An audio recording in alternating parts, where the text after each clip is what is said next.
tại Bình Định thì doanh nghiệp của đơn vị của anh được những cái sự hỗ trợ và cái đầu tư phát triển thế nào? Thưa anh là sau khi mà có cái chấp thuận chủ trương của Thủ tướng Chính phủ quay về phía địa phương tạo điều kiện, thứ nhất là về cái chủ trương, cũng nhất là về cái hồ sơ để cái tạo điều kiện cho nhà đầu tư là cái chiến lược cái đầu tư. Và bên cạnh đó là Vân tỉnh cũng chỉ đạo những sở Vân này kết hợp với nhà đầu tư những cái gì có thể giải quyết được tại chỗ để mà mong muốn của nhà đầu tư là có cái thời gian nhanh nhất để đưa dự án vào thực hiện được, nhất là về cái lĩnh vực cái hành chính. Xin thưa anh là đến bây giờ góc độ nhà đầu tư cảm ơn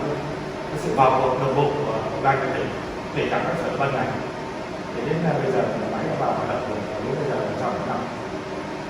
Vâng, thưa anh là cái chiến lược phát triển kinh tế biển và định hướng về cái năng lượng tái tạo của chính phủ cần có sự hỗ trợ và có những cái rào cản nào đó nó chưa hoàn thiện về cơ chế thì làm một nhà phát triển về cái việc năng lượng tái tạo thì anh có những kiến nghị không, cần sự hỗ trợ của chính phủ? Và đến bây giờ thì xin thưa các anh là trong cái quá trình để phát triển những cái dự án năng lượng tái tạo này thì lúc ban đầu thì trước đây là một số doanh nghiệp đã được hưởng chế độ ưu đãi, nhưng đến bây giờ chế độ ưu đãi không còn nữa, trường hợp cũng có về cái nhà đầu tư tiếp theo. Đó là cái thứ nhất. Cái thứ hai là bây giờ có một cái vô cái công suất mà nó phát điện lên thì đến bây giờ có những cái làm thiệt hại cho nhà đầu tư. Ví dụ như công suất của nhà mình đến 50, nhưng thực tế mà có những lúc mà nó cắt giảm công suất rất nhiều, rồi ảnh hưởng được cái chung của cái thu nhập của nhà đầu tư. Nhưng bên cạnh đó là cái chung để các nhà đầu tư giống như mình là cũng xin được từ chính phủ là có những cái cơ chế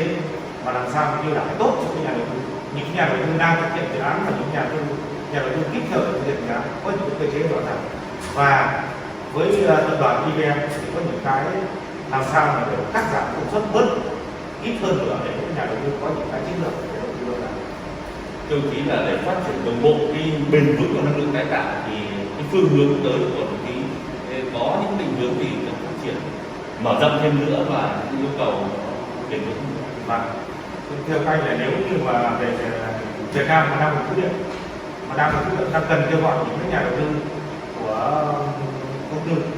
thì về phía doanh nghiệp nhưng mà mình cũng giống như doanh nghiệp khác mà đã từng đầu tư những nhà máy điện mặt trời này, mà nếu như nhà nước vẫn có những cơ chế đẹp và tạo một cái sân chơi song phẳng giữa những nhà đầu tư có lợi về nhà nước có lợi và người dân có lợi thì phía nhà đầu tư sẵn sàng là mở rộng thêm tiếp những dự án tiếp theo. Phải chăng những cái nguồn năng lượng tái tạo của Việt Nam vẫn đấy là một cái cơ hội cho các đơn vị của anh, cái nguồn năng lượng tái tạo này khi anh đầu tư lĩnh vực này thì anh có muốn gì, có thấy nó khác gì? Nói chung là sau khi mà để đi vào cái lĩnh vực mà đầu tư năng lượng tái tạo này thì góc độ lúc ban đầu mình thấy có 3 cái lợi. Lợi thứ nhất là người dân được hưởng một chế độ là cái điện và giá rẻ. Cái thứ hai là Việt Nam cũng giống như các nước khác là hòa chung vào cái năng lượng tái tạo, đó là một cái lợi thế. Và cái thứ ba là thì cũng tạo công an việc làm cho những doanh nghiệp vừa và nhỏ Việt Nam được hòa vào cái thị trường công nghệ về cái năng lượng tái tạo. Thì trong quan điểm của về phía bên mình cũng như giống như những nhà đầu tư khác sẽ cùng đồng hành với nhà nước, nếu có những cái chế độ ưu đãi mà nó phù hợp được trong cái chiến lược của nhà nước thì về phía doanh nghiệp sẽ đồng hành để mở rộng những dự án tiếp theo.